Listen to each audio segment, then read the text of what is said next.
Hey Jago, hey Jago, hey Deblovers, it's your girl Debbie. Welcome to this week recap. It's the first one actually. So in this week, I'm going to be talking about life as it happens, lessons in between, and a sparkle of laughter. Now this week has been about showing up even when it's not convenient.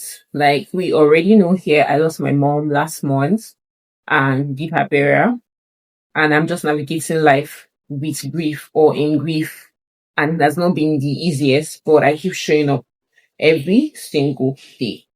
So that's what's like this is something that I wanted to do in October, but I couldn't. And so I'm doing it in November, and I hope to do it for like a long time where I do a weekly recap of my week, lesson learned. I just share like stuff with you guys. That's basically what it's about. So let's dive right into it. The joys, the cocoa. So okay, so two things that stood out for me this week. On Monday, because of the season that I'm in, and because of how I don't even know, sometimes I'm just moving. So I've decided to like just live life softly, as soft as I can. So I take bike from my house to work, which is costing a lot more than my normal transportation would cost. But then I don't mind because I mean money is for spending, and so many people that are left that get to spend money, right? So well, that on that fateful day on Monday, I had planned to take a bike, but when I got out, I wasn't seeing bike, so I had to take a care to a particular junction and take a bike from there. And I did that for the first place because it's about 3 stops before I get to the clinic. So second bus stop where I was going to take a care from now. The rider was a lady. Before I got into the care, I already said that it's only 200 I have. Oh, like you know how it is. So I got in, and then I realized that it was a young lady, like maximum should be 24 years old. So, well, from my perspective, right? So she was just very friendly, She was talking to like the passengers with so much, I don't even know, chillness, for lack of a better word. And she was greeting like the guys that are at the park and other KK riders that are driving. So she was very respectful and all. So I proposed in my heart that when I come down from the KK at my bus stop, that I was not going to give her 200 naira again, that I'm going to increase the money. When I looked at my bag, it was 500. So I gave her the 500. She was like, thank you, ma. So no problem. I left. Would you believe that on Wednesday, on Tuesday I took a bike straight to work. On Wednesday, for some reason again I was taking keke and I met her. So I entered into her keke and I'm like, oh, this one I'm not going to price it. I'll just pay her money because I mean, when you see somebody that is young and showing up and just doing something that will give them legit income, like a legit source of income, the least I can do is to encourage. So we're moving, we got to a particular place. If you reside in Ibadan, you will know from gates to UCH. She now saw another keke rider that had hit a car. And the person was a female rider as well. So she was like, the person is her sister and she needs to go and help out. So she told us to please come down. She's going to place us in another keke that will take us to where we are going to. It's not really far, Sha. So I wanted to bring up money from my bag to pay her. She was like, ma, don't worry. And that's how I ended up not paying her. Okay? So that's the first, like, I mean, one of the interesting things that happened to me this week. And I'm like, okay, I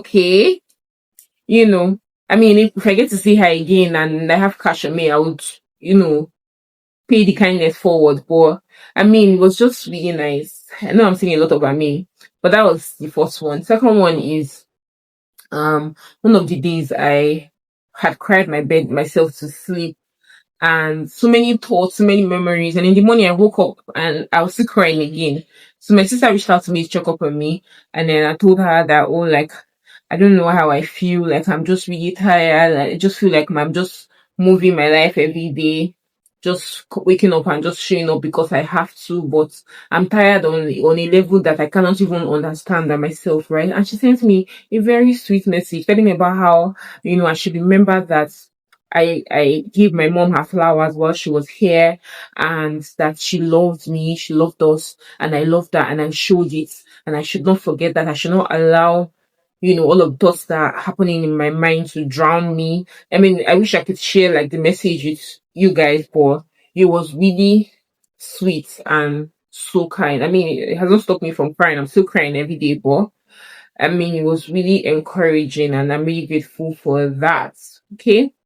Then, so like those are like two things that happened this week. Then lesson learned. Grief is grief is a really difficult experience. And I don't think it's something that we ever come out of it, especially the loss of a loved one.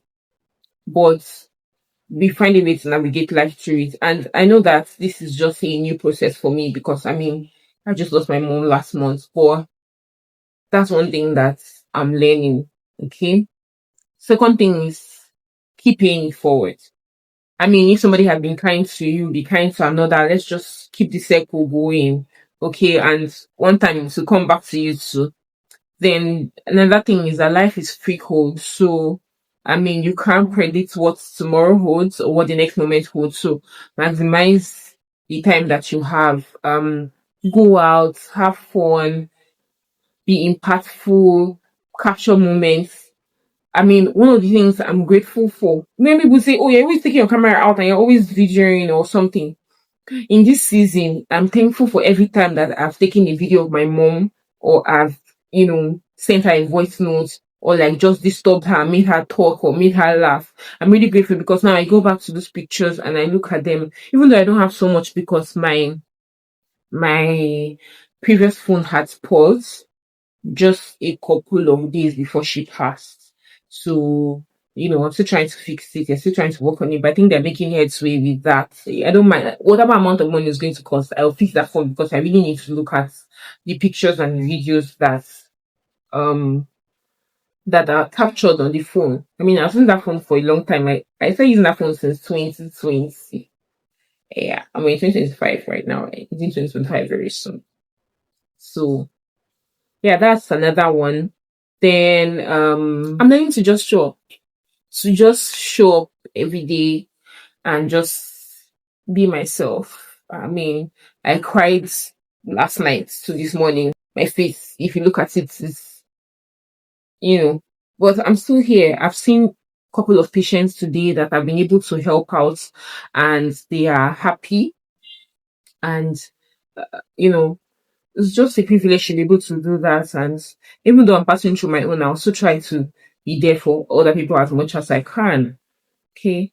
So that's it. Then the last one I'm going to share before I round up this video is okay, so I'm doing a course and this week one of the classes I had was adaptability and resilience.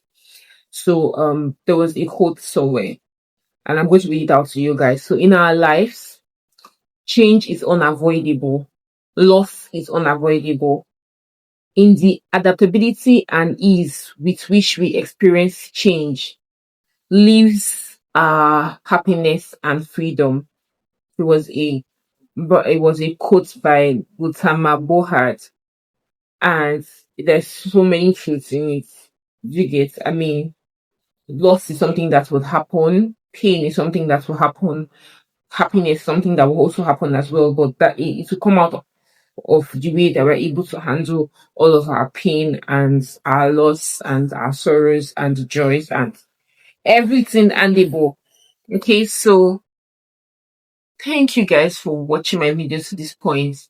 I would like to know in the comment section what your week was like, if there's anything that stood out to you, and what you're learning in this season. I'll see you guys next week where I'll share another episode of a recap of my week.